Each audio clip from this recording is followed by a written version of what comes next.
Y antes de ir a la lectura de Mateo 27,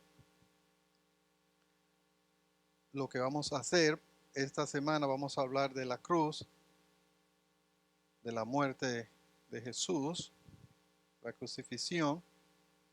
Y la semana próxima, el próximo domingo, vamos a hablar de la resurrección. Como ustedes saben, en este viernes celebramos la muerte de Cristo y el domingo celebramos o nos recordamos de la resurrección de Cristo. Así que debido a ello nosotros vamos a hacer entonces hoy la cruz, el próximo domingo la tumba vacía, la resurrección. Para aquellos de ustedes que toman nota, el título del mensaje es este: la cruz, dos puntos, la paradoja divina. La cruz, dos puntos, la paradoja divina. Ustedes saben que la paradoja es algo que parece una contradicción, ¿no? Es algo que parece una contradicción. Y por eso vamos a ver una vez tras otra que la cruz es una paradoja.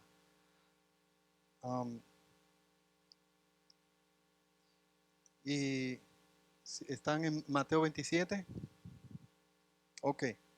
En realidad lo que vamos a hacer es, para ver ello, vamos a comenzar desde el versículo 27 al versículo 56.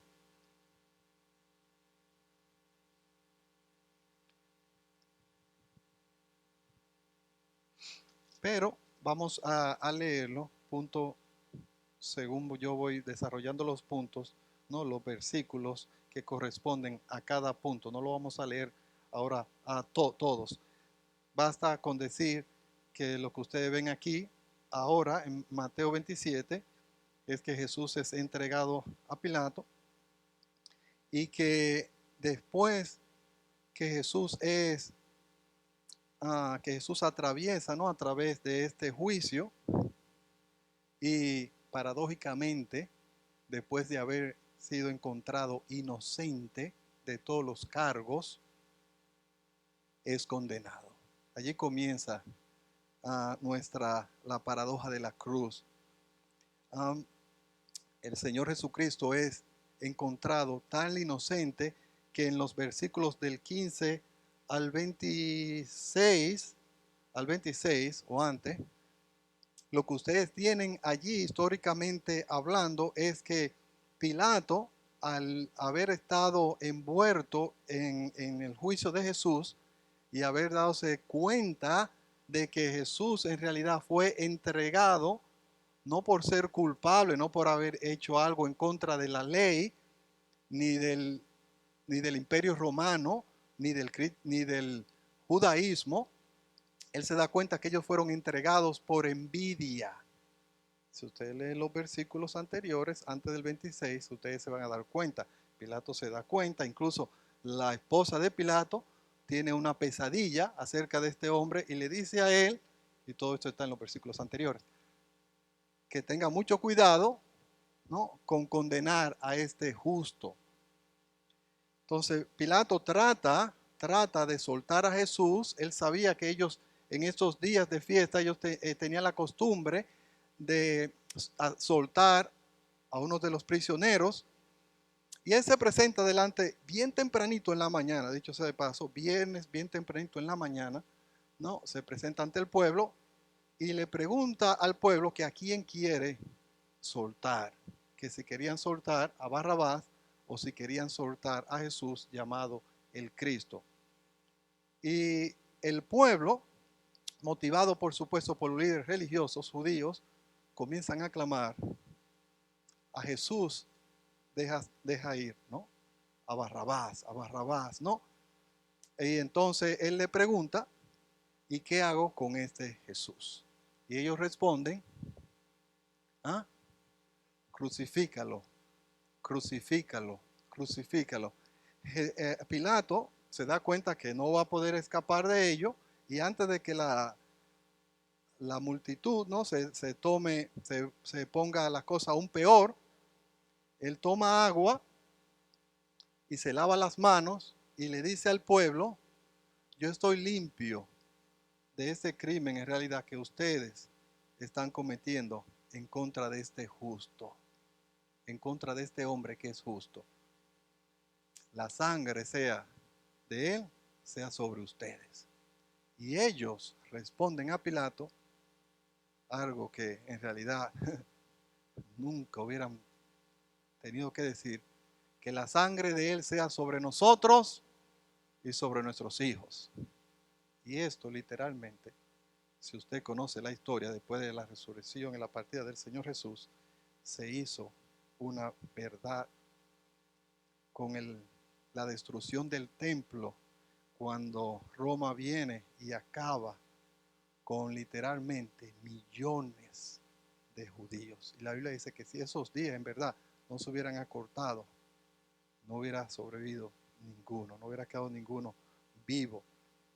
La desolación de Israel fue algo sorprendente, por decir lo menos.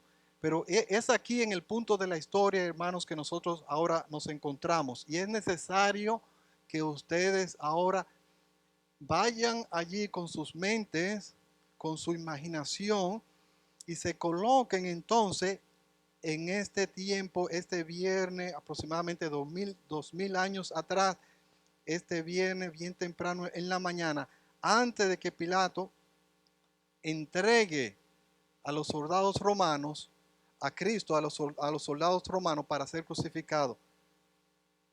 Cuando él hace esto, lo primero que él hace es que, según el versículo 26,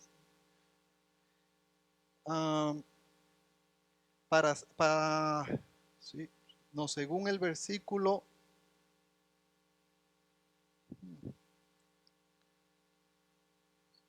entonces se le soltó a Barrabás habiendo, así, según el versículo 26, lo primero que él hace es que le da a Jesús a los soldados para hacer que azotado.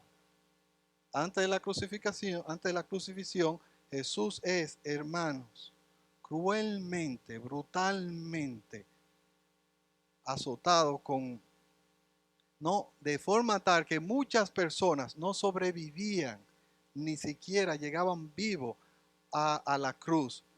Porque con esto, ustedes saben, no sé, bueno, creo que ustedes todos saben que este látigo que ellos usaban para castigar a los criminales tenía en la punta, en todas las puntas de este látigo, pedazos de hierros o pedazos de huesos.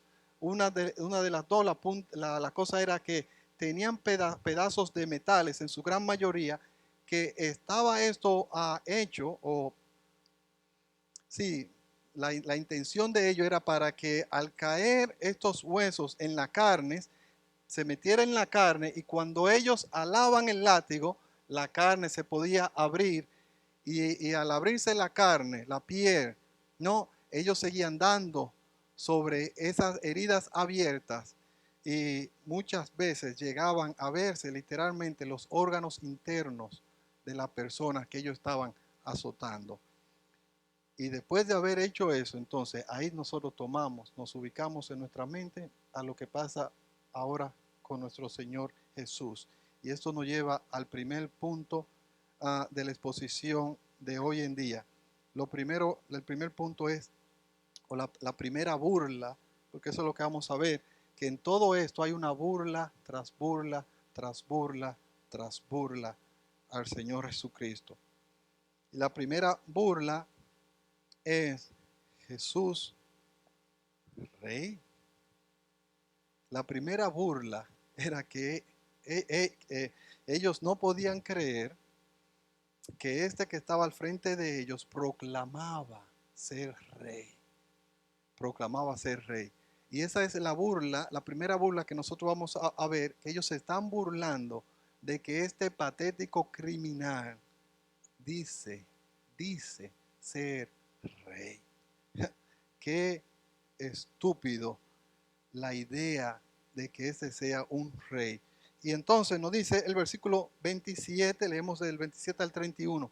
Entonces los soldados del gobernador llevaron a Jesús a pretorio y reunieron, y reunieron alrededor de él a toda la compañía y desnudándolo, le echaron encima un manto de escarlata, ojo, y pusieron sobre su cabeza una corona tejida de espinas, ojo, y una caña en su mano derecha, ojo, e hincando la rodilla delante de él, se burlaban, se escarnecían, diciendo: Salve, rey de los judíos.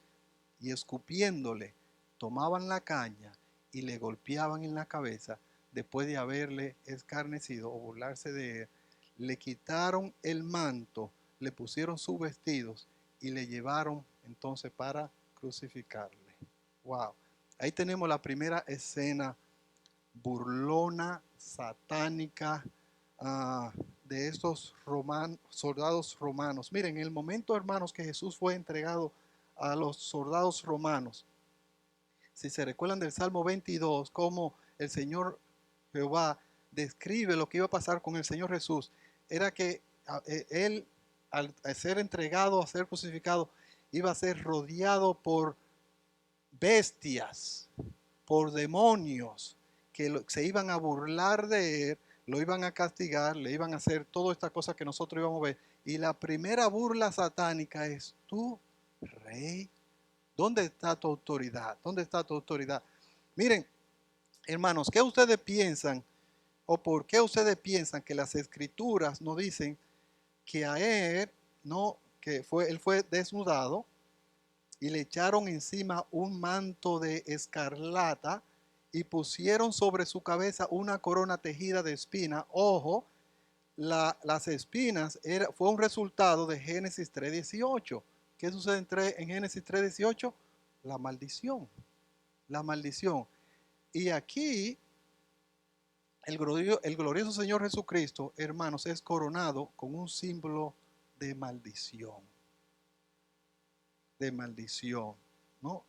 Pero no solamente esto, sino también le dan una caña en su mano derecha, ¿no? Y comienzan entonces a burlarse en una forma verbal de él ahora, ¿no? Ah, ¿qué simboliza? ¿Qué simboliza el, el manto escarlata? ¿Ah? Sí, ese era el color ah, de la realeza. ¿Ok? ¿Qué simbolizaba también la corona? Lo mismo, lo mismo. Él era el rey. Cuando el César en asuntos oficiales se presentaba en forma oficiales, no a diario, pero cuando él tenía algunos eventos oficiales, él se vestía ¿de qué color? Escarlata, de púrpura, ¿no? Y también usaba una corona. Y aquí entonces estos se están burlando, es muy obvio que ellos se están burlando de Jesús como un rey, lo están haciendo pasar por un rey. Pero no termina allí, o sea, también le dan un palo en realidad, ¿no? Dice el versículo 29, creo, y pues sí, al final, una caña o un palo común y corriente. Esta caña simbolizaba ¿qué? Un cetro. ¿Qué era esto? Es que simbolizaba poder o autoridad del rey. Esto estaba hecho no regularmente, esto estaba hecho siempre con piedras preciosas. Y lo que simbolizaba este bastón, vamos a llamarle, era el poder y autoridad del rey. Todo era una burla satánica acerca a Jesús, a su persona. Tú, patético criminal, y te dice ser rey. Entonces cogían la caña y con la caña golpeaban la corona de espinas para que estas espinas no entraran en su sien para hacerle sangrar. Hermanos, como ustedes pueden ver, desde quitarle la ropa a Jesús y hacer esta burla y a seguirle dando.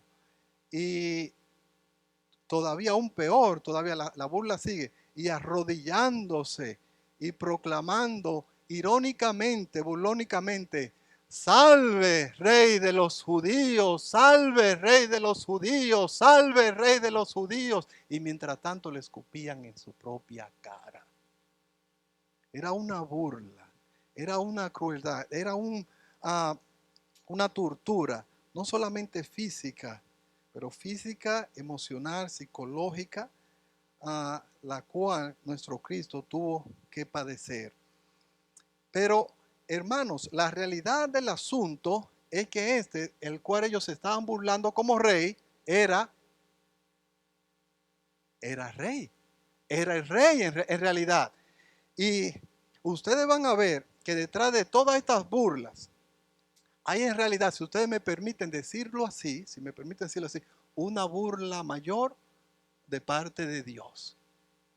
Hay una burla de parte del hombre y, por así decir, hay una burla divina de parte de Dios detrás de cada burla humana pecaminosa, ¿no? Ah, ¿Y cuál es la burla primera? Tú eres rey. Y la burla divina, por burla, algo así, ¿no? O la ironía divina, esa sería la palabra correcta, pero yo le voy a llamar burla, ¿no? Divina, detrás de ello era, en realidad, Él es el rey. Él es el rey. Mateo capítulo 1. Mateo capítulo 1 comienza inmediatamente en el versículo 1. Mateo nos dice, libro de la genealogía de Jesucristo, hijo de David, el cual a la vez es hijo de Abraham, de Abraham. Hermanos, esto está aquí no por llenar las páginas del Mateo. Mateo comienza, escuche bien por favor, Mateo comienza y desde el primer versículo, él le quiere hacer claro a las personas que van a leer su carta, permítanme decirle de quién yo voy a hablar. Permítanme desde el principio de la primera oración literalmente decirle, describirle de quién yo voy a hablar, de qué persona se trata este libro, el Evangelio de Mateo. Y se trata del hijo de David. ¿Quién es el hijo de David? Hermanos, el hijo de David es el descendiente legal de su trono. Él es el descendiente legal de su trono, del trono de David. Así que inmediatamente Mateo empieza, lo primero que él establece de la persona que yo voy a hablar en este libro es el heredero legal del trono davídico. Él es el rey, él es el rey, él es el rey de los judíos. El capítulo siguiente, eso es lo que también otra vez Mateo enfatiza. ¿Qué enfatiza a Mateo en el capítulo 2? Están ahí en el capítulo 2, la visita de lo que usualmente nosotros llamamos reyes, ¿qué? Reyes magos, ¿no? Sin entrar en esto, ellos eran magos, ¿no? Eran personas poderosas del oriente, eran personas que tenían tal autoridad y poder que por lo regular, pues regularmente estas personas bendecían a los nuevos reyes. Bendecían a los nuevos reyes. Estos no eran personas cualquiera, ¿no? Estas personas venían con tremendo poder, con tremenda fortuna o tesoro, y preguntando qué es la pregunta. Versículo 2, diciendo, ¿dónde está quién? El rey de los judíos que ha nacido. ¿Por quién ellos estaban buscando? El rey de los judíos. ¿El cuál era? Jesús. Mateo inmediatamente empieza su libro. Él nos dice, del cual yo le voy a hablar, este Jesús es el descendiente legal, o el heredero legal del trono de David. Él es el rey que ha nacido. Él es el rey que ha nacido. Dicho sea de paso, nadie nace siendo rey. Nadie nace siendo rey, excepto Jesús, ¿no? Entonces la gran ironía, hermanos, aquí, ¿no? Los soldados se burlaban porque este pobre hombre criminal decía ser un rey. Pero la ironía verdadera detrás de esta ironía era que en realidad él era el rey real. Y escuchen, y anótelo, y él estaba en la cruz, ¿no? Ah, o la cruz era la agenda real de Cristo. La agenda real de Cristo era la cruz. Ellos no lo sabían, por supuesto. Mateo 20, versículos del 20 al 28, vamos a leerlo. Ah, ustedes saben que entonces dice, entonces se le acercó, perdón, la madre de los hijos de Zebedeo con sus hijos, o sea, aquí se acerca la madre de Santiago y Juan. Ellos eran primos de Jesús, o sea que aquí, que ella era ¿quién? La tía, la tía de Jesús. Y como tía, ustedes saben, entre familia, ella le iba a pedir un favor. Ellos sabían ya que Jesús estaba al punto ya de inaugurar su reino. Ellos pensaban eso, ¿no? En su perspectiva teológica acerca de Jesús. Jesús ya en cualquier momento va a instalar su reino. Entonces llega la tía y le pide a Jesús con respeto, como vemos desde el principio, ¿no? Ah, porque postrándose ante él, diciéndole algo, ¿no? Le dijo, ¿qué quiere? Y él le dijo, ¿qué quieres? Y ella le dijo, voy a leer así más o menos, no voy a leer literalmente, ¿no? Y entonces le dice, bueno, que ordena que uno de mis hijos se sienta a tu derecha y el otro a tu izquierda, porque tu reino divino va a ser un reino tal que tú vas a necesitar dos vicepresidentes. No, por supuesto, su reinado iba a ser un reino eterno, no glorioso. Entonces, que uno de los dos se sienta a tu derecha y uno a mi izquierda. Y me imagino, ¿no? Como dice Sulger, que seguro ella esperaba que Jesús le contestara, por supuesto, tía, por supuesto, tía. Él no le responde eso. Él ¿cómo le responde? Él en realidad le dice, ustedes no saben lo que ustedes están pidiendo.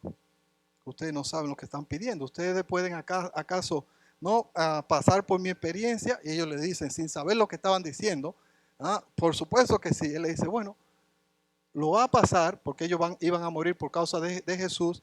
Pero el sentarse a mi derecha y a mi izquierda no es de mí darle, sino de mi Padre. De mi Padre, ¿no? Entonces, en todo esto, miren, dice el versículo 24, cuando los 10, o sea, los otros 10, eran 12, se habían 12 allí presentes, faltaban 10, ¿verdad? Cuando los otros 10 oyeron eso, se enojaron contra los dos hermanos. Pero ¿cómo tú puedes ser tan carnal? ¿Cómo ustedes pueden ser tan egoístas? No, no. ¿Por qué se enojaron? Ah, Onix lo dijo. Onix, ¿por qué? Porque se le fueron adelante. Cuando usted lee, hermano, todo esto, ellos todos querían lo mismo. Ellos estaban peleando unas horas antes, discutiendo entre uno y los otros, a ver cuál va a ser el mayor entre el reino. Y aquí, silenciosamente, viene la tía con sus dos hijos y le dice, yo me voy a asegurar que ustedes dos sean los primeros. Y cuando los demás se dan cuenta que estos sinvergüenzas se le fueron adelante, se enojaron contra ellos, ¿no? Y le dice unas palabras, miren, mas entre vosotros no será, bueno, no, desde el 25. Entonces Jesús llamándolos dijo, sabéis que los gobernantes de las naciones se enseñorean de ellas y los que son grandes ejercen sobre ellas potestad. Mas entre vosotros o entre nosotros no será así, sino que el que quiera hacerse grande entre vosotros será vuestro servidor, y el que quiera ser el primero entre vosotros será vuestro siervo. En otra palabra, él le enseña, miren, hay dos maneras de alcanzar grandeza. Una, según el mundo, y según el mundo, ¿cuál es la forma de alcanzar grandeza? Autopromoción, autopromoción. Y según Dios, según esto, la forma divina de alcanzar grandeza es ¿qué? Autonegación, autonegación. Entonces el versículo 28, con el reino, con él como rey en la mente y lo que iba a pasar, dice, mire lo que le dice Mateo, como el Hijo del Hombre, el Rey de Reyes, no vino para ser servido, sino para servir y para dar su vida en rescate por muchos. ¿Lo ven, hermanos, cómo la cruz era la agenda real de Cristo?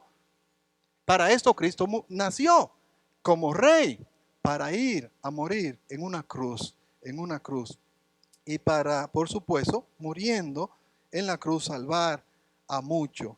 Tanto así que el libro de Mateo termina con esa conclusión, con Jesús, la palabra de Jesús diciendo, toda potestad, no de los judíos, toda potestad me ha sido dada a mí.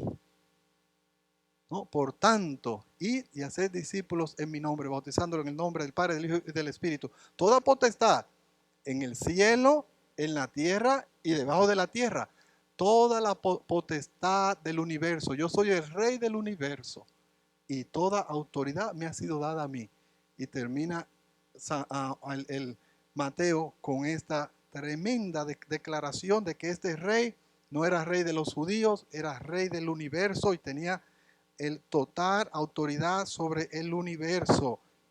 Entonces esta es la primera burla o la primera ironía. Se burlaban de él llamándole rey con burla.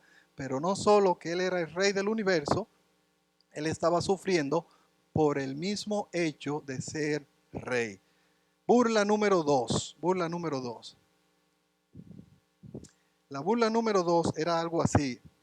Tú eres el Hijo de Dios, el Todopoderoso. Haz algo. Muestra tu poder. ¿No dijiste tú que si derrumbaban el templo, en 3 días lo iba a reedificar? Esta es la tercera burla. La segunda burla. Dice tú ser el Hijo de Dios. El Hijo de Dios, en su mente ellos sabían, era Dios, era el Todopoderoso. ¿No? Muestra tu poder. Muestra tu poder. Versículo 32 de Mateo 27. Cuando salían hallaron a un hombre de Cirene que se llamaba Simón. A ese obligaron a que llevase la cruz. ¿Por qué? Porque Jesús, hermanos, estaba tan débil que ya no podía llevar. Ellos tenían que llevar la parte vertical de la cruz y caminar, ¿no?, por medio de la ciudad con el propósito primordial de a los ciudadanos, ¿no?, de Israel, entrarle miedo, implantar un terror al imperio romano, ¿no? Pero él estaba tan débil que no podía llevar esta parte de la cruz. Entonces nos dice, ¿no?, que tomaron a Simón y le hicieron llevar esta parte de la cruz. Versículo 32, 33 nos dice, y cuando llegaron a un lugar llamado Gólgota, que significa lugar de la calavera, le dieron a beber vinagre mezclado con hiel. Pero después de haberlo probado, no quiso beberlo. Cuando lo hubieron crucificado, repartieron entre sí sus vestidos, una vez más, ¿no? Echando suertes para que se cumpliese lo dicho por el profeta, partieron entre sí mismos sus vestidos y sobre su ropa echaron suertes. Y sentados le guardaban allí. Y pusieron sobre su cabeza su causa escrita: este es Jesús, el rey de los judíos. Entonces crucificaron con él a los 2 ladrones, uno a la derecha y otro a la izquierda. Y los que pasaban, ahí está la segunda burla, le injuriaban meneando la cabeza, ¿no?, y diciendo: tú que derribas el templo, tú que dices tener todo el poder, y en 3 días lo reedifica, sálvate a ti mismo si eres Hijo de Dios, desciende de la cruz. Ahí está esta segunda burla, ¿no? Esta segunda burla satánica. Recuérdense, a él le dan a beber aquí vinagre, no por compasión, era para tontarle, hablando de Jesús, para que él no forcejee mucho, en primer lugar, bueno, primordialmente para eso, ¿no? Ni clavándole en la cruz, ni tampoco mientras moría en la cruz. Pero Jesús no pudo, en realidad no pudo beber porque era una droga, era un tipo de droga para morir allí medio tonto, porque Jesús tenía que estar plenamente consciente de lo que le estaba pasando. Jesús, hermano, plenamente, totalmente consciente, en obediencia, estaba dando su vida. Estaba dando su vida, hermanos. Y miren, a al llegar a Gólgota, como vimos allí, Jesús es desnudado una vez más y colgado, clavado en una cruz. ¿Por qué? ¿Por qué le quitaban otra vez la ropa? Hermanos, porque la cruz era tremendamente dolorosa, pero también extremadamente vergonzosa. Esta muerte de cruz era extremadamente vergonzosa también. Entonces, no tomó del vinagre porque él tenía que estar plenamente consciente e incluso irónicamente o paradójicamente hablando, no solamente tenía que estar consciente, tenía que estar en control de todo. ¿Cómo? ¿En la cruz y en control? Sí. Él estaba en total control en la cruz, ¿no? Tanto así que él decide el momento exacto en que él entrega su vida, en que él entrega su vida. No, Dios, él tenía que deliberadamente tomar toda la copa de la ira de Dios por nuestros pecados. Qué inmenso amor, hermano. Y finalmente, como dice allí, le crucificaron. Aquí si piensen por un minuto en Jesús ya en la cruz. Hermanos, con toda sinceridad, vamos a hablar con toda sinceridad. Nosotros sabemos el resto de la historia, pero olvídense del resto de la historia, por favor. Y pónganse ustedes en este lugar en la historia, mirando a este hombre destrozado totalmente, muriendo en una cruz como cualquier patético criminal. Pregunto, ¿parecía Jesús un rey? ¿Parecía Jesús el Hijo de Dios? ¿Parecía Jesús el Mesías? Hermano, él parecía cualquier cosa menos estas cosas. Humanamente hablando, ¿no? Humanamente hablando, él parecía cualquier cosa. Bueno, en la realidad, simplemente él parecía cualquier cosa menos el Hijo de Dios. Pero el Todopoderoso se hizo un manso cordero que se dejó sacrificar en la cruz por amor a ti. Qué glorioso Salvador. Miren, en Mateo 26, el versículo 61 nos dice algo que dijeron, este dijo, puedo derribar el templo de Dios y en 3 días reedificarlo. Esos fueron los testigos falsos, ¿no? Cuando llevan a Jesús al concilio. Pero regresen conmigo, o vayan conmigo, bueno, no regresen, vayan conmigo a Juan capítulo 2, para que ustedes vean conmigo exactamente qué fue lo que dijo Jesús. Juan capítulo 2, versículos 18, vamos a leer del versículo 18 solamente. Hortensia, yo sé que en mi nota tengo desde el 13, pero vamos a leer del 18 por el tiempo. Y los judíos respondieron y le dijeron, ¿qué señal nos muestra ya que haces esto? ¿No? Ya que haces esto, ¿qué señal tú nos das? ¿Qué evidencia tú nos das de que tú eres el Hijo de Dios? Respondió Jesús y les dijo, escuchen por favor, lean conmigo por favor, ¿qué fue lo que Jesús dijo? Por favor, miren bien, destruid este templo. ¿Dónde estaba Jesús? Ojo, Jesús estaba en el templo, se recuerda así, aquí fue cuando Jesús llegó y cogió un látigo y comenzó a dar latigazo y comenzó a decir a los que estaban allí vendiendo, no, cambiando moneda y vendiendo a animales y ovejas para ser sacrificados, le dijo, no hagan de la casa de mi padre cueva de ladrones. Él estaba en el templo, en mi punto, ¿no? Y él le dijo, estando allí, pasó esto, y él le dijo, destruí este templo y en 3 días lo levantaré. Pregunta, ¿A qué templo se estaba refiriendo? A su propio cuerpo, pero parece ser al estar en el templo, no parecía lo que lo estaban escuchando, porque ellos no estaban pensando que él iba a morir. Parecía, on it, right on the money, es cierto. En realidad él decía, destruí este templo y en 3 días los levantaré. ¿Cómo yo sé que él se estaba refiriendo a su cuerpo? Miren, vamos a seguir leyendo. Dijeron luego los judíos, en 40 años, en 46 años fue edificado este templo y tú en 3 días lo levantarás. Una cosita antes de seguir leyendo. Hermanos, 46 años con cientos de obreros, de personas trabajando para levantar este glorioso templo y con todo el poder, el dinero, etcétera, etcétera, la autoridad del gobierno detrás de ellos.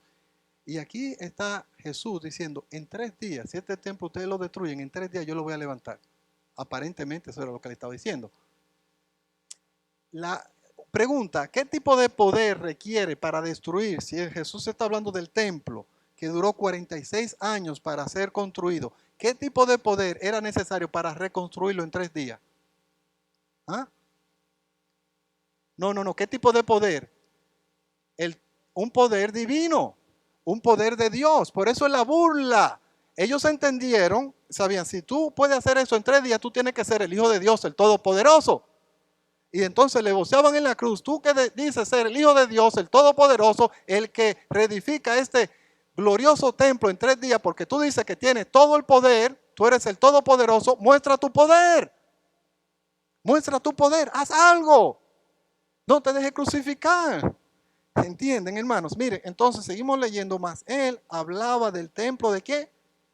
De su cuerpo. Él estaba hablando del cuerpo de su cuerpo. Ahora, él estaba aquí siendo medio tricky, si ustedes me permiten, ¿no? Por tanto, cuando resucitó de entre los muertos, sus discípulos se acordaron que había dicho esto y creyeron la escritura y la palabra que Jesús había dicho. Ellos no lo habían puesto, tampoco los discípulos tampoco lo entendieron.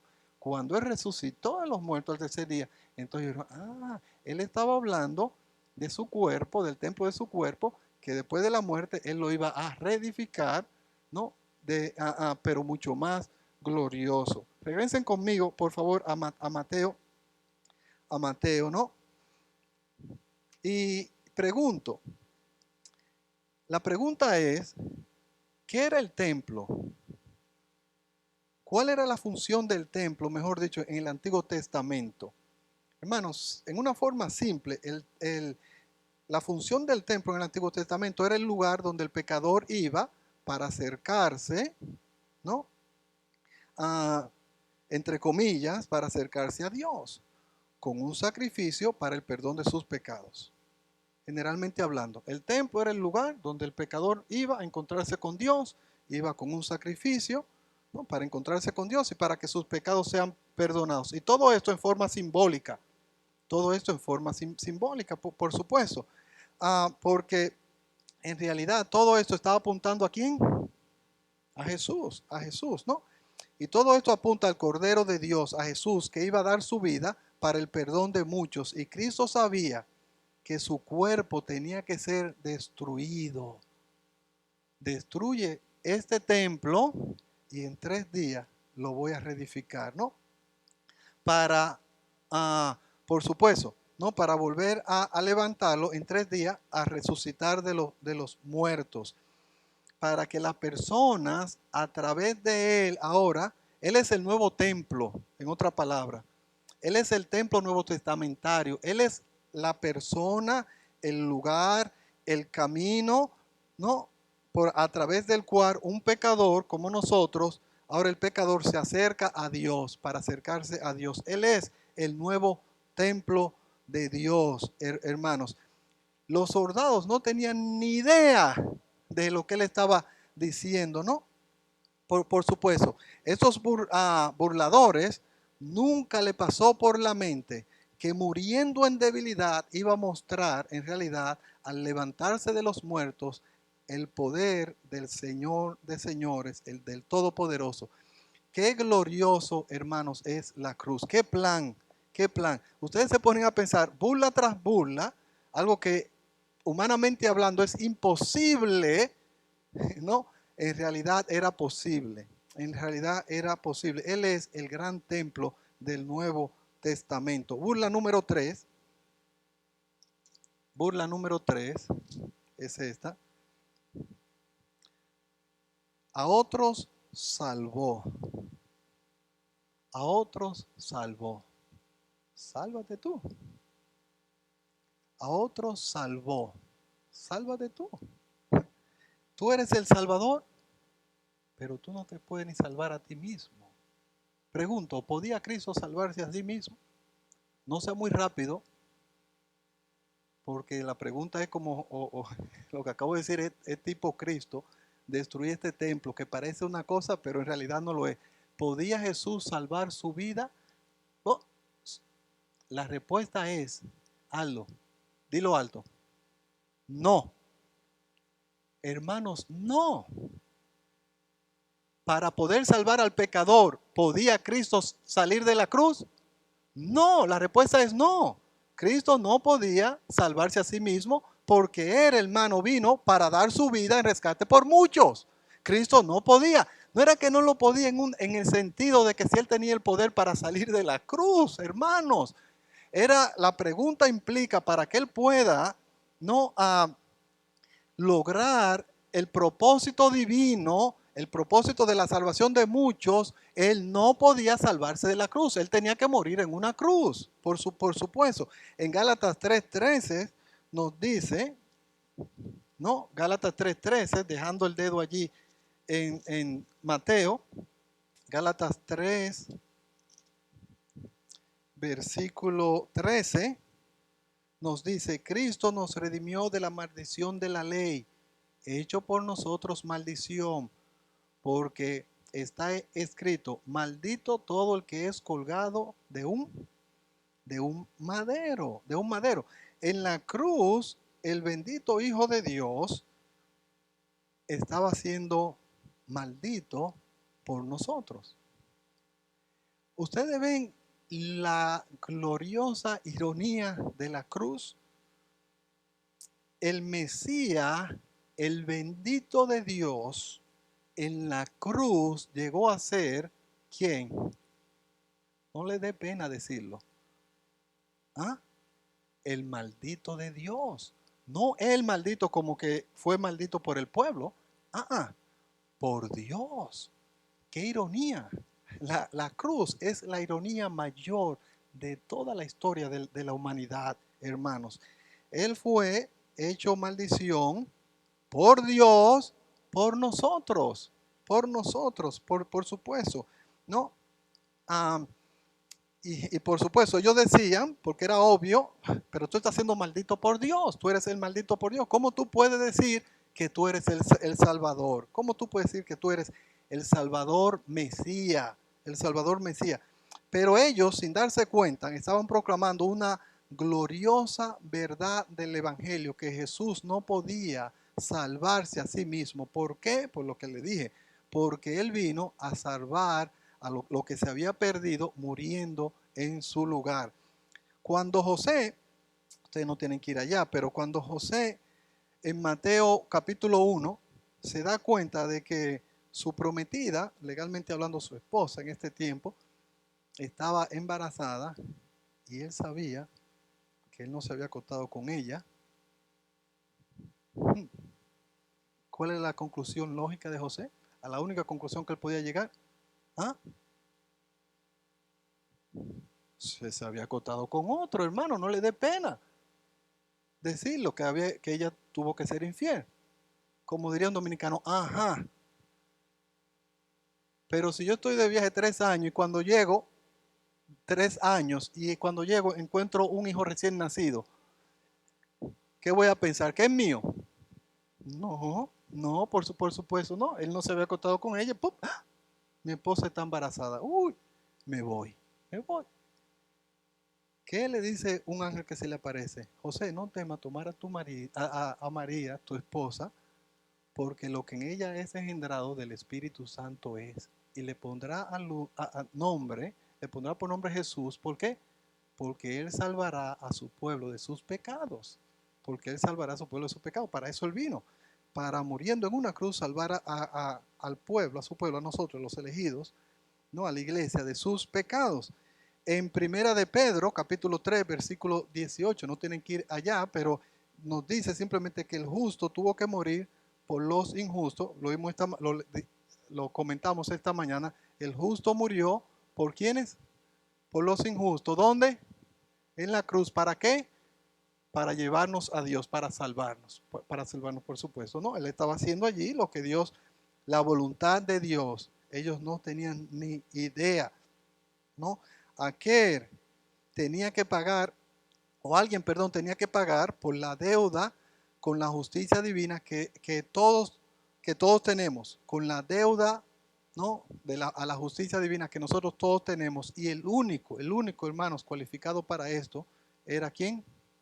Jesús. Aquel que vino a salvar a otros, no se pudo salvar a sí mismo. Aquel que vino a salvar a otros, no se pudo salvar a sí mismo. Número 4 y última, burla.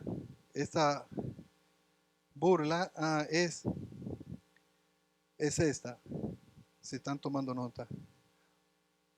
Confió en Dios, pero Dios le abandonó. Este que confía en Dios, como diría Osvaldo cuando era joven,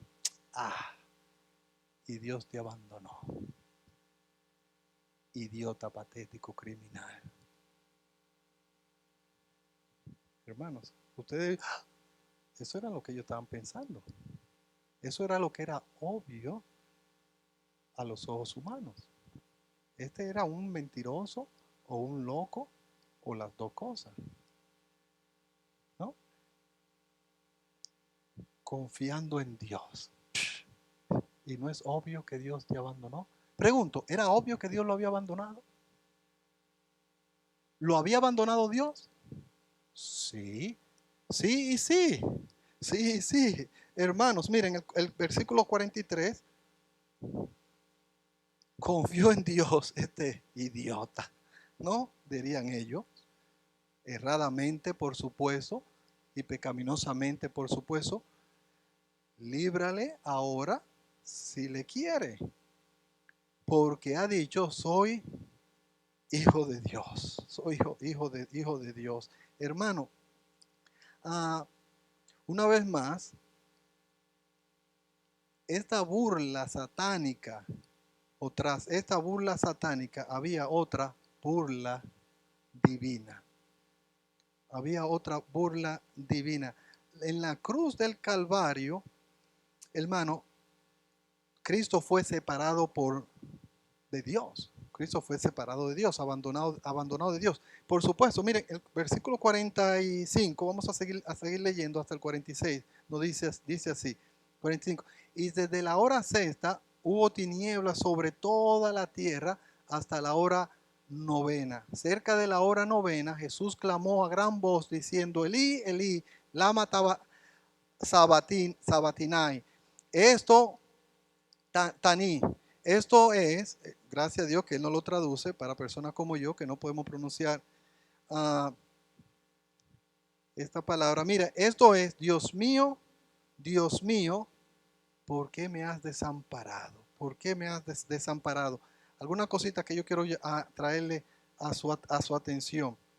Los judíos para este entonces contaban el tiempo, ¿no? El amanecer era a las 6 de la mañana. Y después, y ahí comenzaba un nuevo día. Ahí comenzaba un nuevo día. La hora primera, ¿qué hora era? No, ellos comenzaban a las 6. La hora primera era la hora primera. ¿Ah? Si ellos comenzaban a las 6 era, ok, el Señor Jesucristo, ¿a qué hora cayó esta oscuridad? Oh my goodness. Ok, mira, de aquí para allá sacaron 0. Vamos a ver si de aquí para allá, Omar, contamos contigo. No, no cuente con Cristina, tramposo. Omar es tan tramposito. No. Miren, hermanos, el Señor Jesucristo, algunos dijeron a las 3 de la tarde. Hermanos, a las 3 de la tarde es cuando Jesús entrega su espíritu. Sí, exacto. La hora Z era, ¿qué hora? Las 12, donde el sol estaba más brillante, humanamente hablando, ¿no? Porque el sol siempre brilla con el mismo brillo, ¿no? Pero decimos así. Y a esta hora, a las 12, entra tremenda oscuridad en toda la tierra, ¿no? Una oscuridad misteriosa. ¿Qué implica ello? ¿Cuál es el símbolo de la oscuridad? Hermanos, el juicio de Dios, el juicio de Dios. En ese momento, a las 12 en punto, Jesús fue crucificado a las 9 de la mañana. Ok, y por 3 horas, de 11 a 9, allí está Jesús y allí se están burlando de él hasta ahora. Cuando llega las 12, entra tremenda oscuridad y llega esta última burla. ¿No? ¿Por qué? Porque en ese momento Jesús estaba bajo el juicio de Dios. A las 12 del mediodía es cuando Dios el Padre le imputa a él, a Jesús, todos nuestros pecados. Y al imputarle a Jesús todos nuestros pecados, en el juicio divino, ¿no? También derrama sobre él que toda la ira que nuestros pecados merecían. Y el Señor Jesús aquí, a recibir todo el pecado de los suyos, todo el pecado de los suyos y toda la ira de Dios que nuestros pecados merecen, clama a gran voz y dice, por primera vez le llama a Dios, Dios. Jesús siempre, siempre, siempre se refería a Dios como ¿qué? Como Padre, Padre, Padre, Padre. Aquí él no le puede llamar Padre, aquí él le dice Dios. Ojo, pero no dejó de confiar nunca en él, porque él está orando a él. Hasta en el momento que él fue por su Padre, ¿no? Abandonado. Jesús nunca dejó de confiar en Dios, en su Padre, ¿no?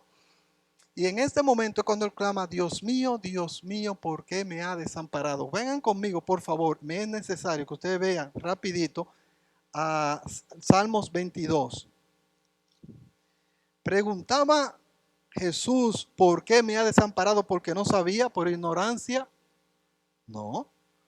Miren, el Salmo 22 dice, Dios mío, ¿por qué me has desamparado? ¿Dónde ustedes acaban de leer eso? En Mateo 27. En Mateo 27, ¿por qué me has desamparado? ¿Por qué me has desamparado? ¿No? Por eso era la burla de ellos. Pero tú que confías en Dios, que eres el Hijo de Dios supuestamente, pero es obvio que Dios te ha abandonado. Tú mismo lo estás diciendo. Tú mismo lo estás diciendo. Pero él sabía o no sabía. Sabía. ¿Por qué está tan lejos de mi salvación y de las palabras de mi clamor? Dios mío, clamo a ti de día y no responde. Y de noche y no hay para mí reposo. Dicho sea de paso, todos los teólogos evangelistas están de acuerdo con eso, que cuando él dice, clamo a ti de día, ¿era por qué? Porque antes de las 12 estaba claro que era de día. Y dice, ahora estoy clamando a ti de noche. ¿Por qué estaba clamando de noche? ¿Por la gran qué? Por la gran oscuridad que estaba. Comencé a clamarte a ti desde las 9 de la mañana. El dolor se intensificó, pero a 100% a las 12 con tu ira.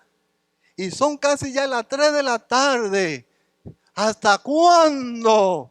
La pregunta no era por qué, porque dice, pero tú eres santo en el versículo 3. Él sabía que el Dios santo no podía tener comunión con él, porque él estaba haciendo pecado. Literalmente él estaba haciendo pecado por nosotros y Dios el Padre derramando en él sobre él toda la ira. Y él consciente hasta que él se bebió la última copa o la última gota de la copa de la ira de Dios. Y allí, y solamente allí, hermanos, cuando él estaba consciente fue que le entrega su espíritu, pero mientras tanto él clama. Era la única respuesta razonable para la persona que estaba soportando la agonía mayor que jamás un ser humano en toda la historia ha soportado y va a soportar. Jesús lo pasó en la cruz. Y él allí clamó, según el Salmo 22, ¿hasta cuándo voy a estar aquí? Comencé a clamarte a ti hace 3 horas y todavía aquí estoy sufriendo. ¿Cuándo se va a acabar este castigo, esta ira? Eso era lo que el hermano, él estaba clamando. Pero ¿qué nos dice, hermanos, el resto del capítulo? Hermanos, que vengan conmigo al versículo 51, por favor. De Mateo 27, sí. Miren, vamos a leer desde el 47 para seguir nuestra lectura. Algunos de los que estaban allí decían al oírlo, a Elí llama a este, ¿no? A Dios llama a este. Al instante corrió uno de ellos, tomó una esponja y lo empapó de vinagre por segunda vez y poniéndola en una caña, en un palo, le dio a beber. Pero los otros decían, deja, vamos a ver si viene Dios a librarle, si viene perdón, sí, Elías. Ellos pensaban que él estaba llamando a Elías porque Elías Dios se lo había llevado, ok. Ah, Porque él dice, Elí, Elí, pero en realidad él se estaba refiriendo al Padre. Anyway, no movemos. Pero otros decían, vamos a ver si Elías aparece. 50, más Jesús, habiendo otra vez clamado a gran voz, entregó ¿qué? Entregó el Espíritu. Él decidió cuándo entregar su Espíritu. A Jesús nadie lo mató. Jesús voluntariamente, conscientemente entregó su vida, entregó su Espíritu, ¿no? Y he aquí, el velo del templo se rasgó en dos, de arriba abajo, y la tierra tembló, y las rocas se partieron, y se abrieron algunos sepulcros, ¿no? Y muchos cuerpos de los santos que habían dormido, o que estaban muertos, por supuesto, se levantaron, y saliendo de los sepulcros, después de la resurrección de él, después del domingo, vinieron a la santa ciudad, y no eran pocos, y aparecieron a muchos. A ver que un adventista trate de explicarme estos versículos. ¿Saben qué? No lo pueden hacer. Bueno, pero seguimos con nuestro estudio. El centurión, los que estaban con él guardando a Jesús, recuérdense, hermanos, aquí ellos lo estaban guardando. ¿Por qué? Porque había ocasiones que dejaban una persona en la cruz y venía la familia y lo quitaba de la cruz. Esto era imposible hacer con Jesús. Dicho sea de paso, eso es algunas religiones por ahí, como la religión musulmana, dicen que Dios cambió a Jesús con otro que se parecía a Jesús y se lo llevó al verdadero Jesús a los cielos. Tremendo disparate, como diríamos en Dominicana, ¿no? Entonces, y dijo él, verdaderamente este era hijo de Dios. Estaban allí muchas mujeres mirando, ¿no? De lejos lo que aconteció. Pero el punto es, hermanos, que aquí a Jesús morir, ¿qué pasa? A rasgarse a su velo, el velo de su cuerpo, ¿qué estaba pasando en otro lugar en el templo? También el velo se estaba, ¿qué? Rasgando, no en par de arriba abajo, implicando que era Dios el que lo estaba abriendo.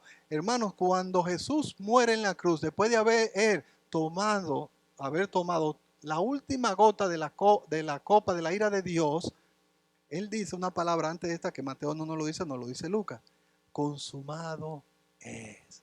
Lo hice, lo logré. Y al lograr nuestra salvación, hermanos, el velo del templo, el velo del templo, el cual separaba al hombre de Dios, se rompe, se fue rasgado, ¿no? ¿Para qué?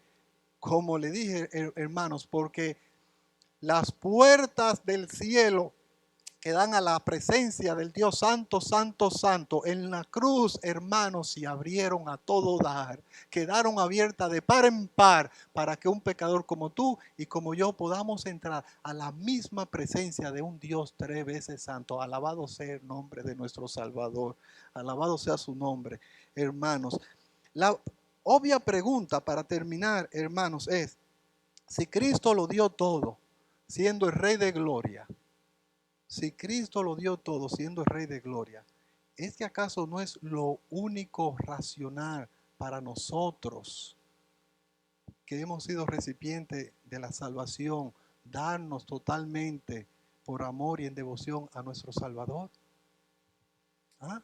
¿Hay otra cosa lógica? ¿Es lógico darle un poquito de devoción a aquel que nos amó de tal manera siendo Él el Rey del universo? ¿O eso es irracional y lógico? Hermanos, vamos a chequearnos. ¿Le está usted dando a Cristo el servicio de devoción, todo el servicio de devoción, aquel que lo dio todo por usted en la cruz. No lo digo por algunos de ustedes, no lo digo por algunos de ustedes. ¿Saben por qué lo digo, hermanos? Lo digo por cada uno de ustedes, lo digo por ti, lo digo por ti, lo digo por ti, lo digo por ti, lo digo lo digo por mi mamá, lo digo por cada uno de ustedes y por mí. Estoy yo dando a aquel que lo dio todo por mí, siendo el Rey de Gloria, todo en devoción y amor a mi Señor Jesucristo. Es muy posible que si no lo estoy haciendo, usted no sea cristiano, porque la persona que entiende y cree que el Rey de Gloria lo dio todo por ti, no tiene de otra que entregarse por completo en devoción y amor y obediencia y sumisión al Salvador. No hay otra cosa, hermano, lógico. Es lo único lógico para hacer. Hermanos, miren, he estado enseñando en mi trabajo este estudio y el próximo que le voy a enseñar. Y terminé con esta palabra. No es un sacrificio. No decimos, no, Él se sacrificó por nosotros. Ahora yo me voy a sacrificar sirviéndole, porque tu esposito se está quedando dormido. Mire, porque no es un sacrificio. Muchos dicen, no, yo me voy a sacrificar dando ofrenda, yo me voy a sacrificar sirviéndole, yo me voy a sacrificar yendo al estudio, yo me voy a sacrificar, etcétera. Hermanos, es un privilegio. No es un deber ni siquiera, es un privilegio darlo todo por aquel que lo dio todo por nosotros. Hermanos, amigos, si tú no visitas hoy, si tú no eres creyente, el Señor Jesús en la cruz abrió las puertas del cielo de par en par para que hoy tú entres arrepentido de tus pecados y de las manos bañados con la sangre del Señor Jesucristo y le pida perdón. Oremos. Padre Santo, te damos gracias por este tiempo.